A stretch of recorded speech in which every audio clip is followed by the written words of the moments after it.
ஆண்டவர் இயேசு கிறிஸ்துவின் நாமத்தில் உங்கள் அனைவருக்கும் அன்பான வாழ்த்துக்கள். இந்த ஞாயிற்றுக்கிழமை காலையில் நீங்கள் சுகமாய் மகிழ்ச்சியாய் ஆசீர்வாதமாய் இருப்பீர்களாக. காலை ஆராதனை 6 மணிக்கும் 9 மணிக்கும் சபையில் நடக்க இருக்கிறது.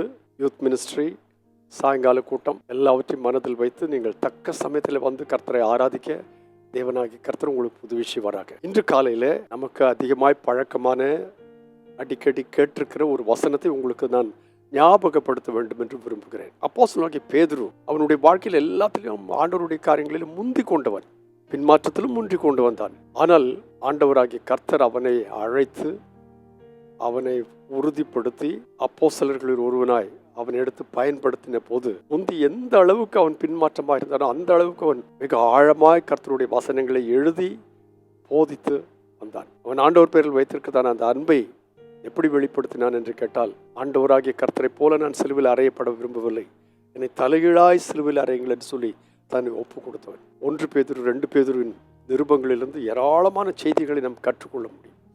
இன்றைக்கு ஒரு வசனத்தை நான் உங்களுக்கு வாசிக்கிறேன். 1 பேதுரு 5ஆம் அதிகாரம் 6ஆம் 7ஆம் வாக்கியங்களை நான் வாசிக்கிறேன். ஆகையால் ஏற்ற காலத்திலே தேவன் உங்களை உயர்த்தும்படிக்கு அவருடைய பலத்த கரத்துக்குள் அடங்கியிருங்கள்.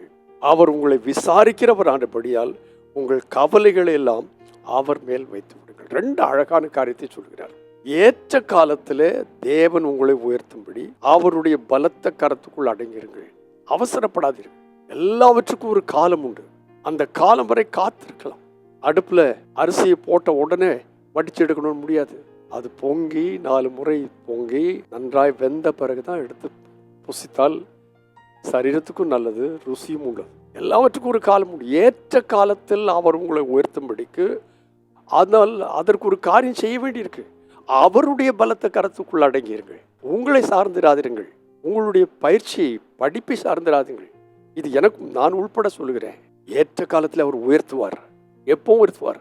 அவருடைய பலத்த கரத்துக்குள் அடங்கி இருக்கும் பொழுது ஆண்டவர் தாமே சொல்லியிருக்கிறார், நான் உங்களை என்னுடைய உள்ளங்கைகளில் வரைந்து இருக்கிறேன். We are very very safe in the palm of our Lord. அது மாத்திரமல்ல, அடுத்த வசனம் சொல்லியிருக்கு, அவர் உங்களை விசாரிக்கிறவர். ஏற்ற காலத்தில் உங்களை உயர்த்துகிறவர் மாத்திரமல்ல, அவர் உங்களை விசாரிக்கிறவர்.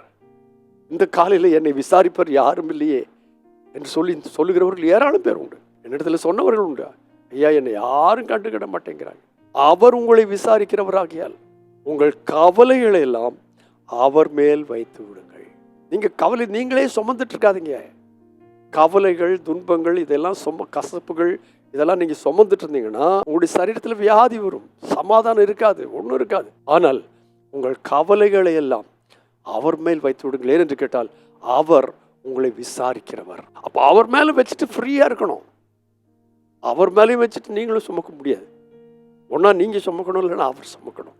அவர் உங்களை விசாரிக்கிறவராகியால் உங்கள் கவலைகள் எல்லாம் அவர் மேல் வைத்து. இதைத்தான் சங்கீதக்காரன் சொன்னான், கர்த்தர் மேல் உன் பாரத்தை வைத்து விடு, அவர் உன்னை ஆதரிப்பார், நீதிமானை ஒரு போதும் தள்ளாட விட்டார். அந்த கால வேளையில ஆராதனைக்கு வருகிறதுக்கு முன்னதாகவே நீங்கள் இது கேட்பீர்களே, ஆனால் உங்கள் கவலைகள் எல்லாம் அவர் மேல வச்சுட்டு ஆராதனை வந்து ஃப்ரீயா ஆராதிங்க, முழுமையா ஆராதிங்க. கர்த்தர் உங்களை ஆசீர்வதிப்பார். உங்களுடைய வாழ்க்கையில ஏதாவது பாரங்களை சுமந்து கொண்டு இருந்திருக்கலாம், அந்த பாரத்தை கர்த்தர் மேல வைத்து விடுங்க. ஏற்ற காலத்துல சரியான நேரத்தில் அவர் உங்களை உயர்த்தும்படிக்கு அவருடைய பலத்த கரத்துக்குள் அடங்கியீர்கள். பரிசுத்த பிதாவே, இன்னைக்கு தந்தை இந்த வார்த்தைக்காக உமக்கு நன்றியோடு ஸ்தோத்திரம். எங்கள் பாரங்களை நாங்களே சுமக்காமல் அதையெல்லாம் 9 பேரில் வைத்து விட்டு நாங்கள் ஃப்ரீயாக இருக்க உதவி செய்யும். ஏற்ற காலத்தில் எங்களை உயர்த்துவீர். ஏற்ற காலத்தில் எங்களை விசாரிப்பீர். நீர் எங்களை எப்போதும் விசாரிக்கிறவர். அதற்காக உமக்கு நன்றி. இதை அறிந்து உணர்ந்து கர்த்தரோடு நெருங்கி வாழ எங்கள் அனைவருக்கும் நீர் ஒத்தாசைப்படும். உமது நாமத்தை மகிமைப்படுத்தும். இயேசு கிறிஸ்துவின் நாமத்தில் பிதாவே, ஆமென். கர்த்தர் மேல் உன் பாரத்தை வைத்துவிடு. ஏற்ற காலத்தில் அவர் உங்களை உயர்த்தும்படி அவருடைய பலத்தை கரத்துக்குள் அடங்கியிருங்கள். And God bless you abundantly again and again and again and again. Amen.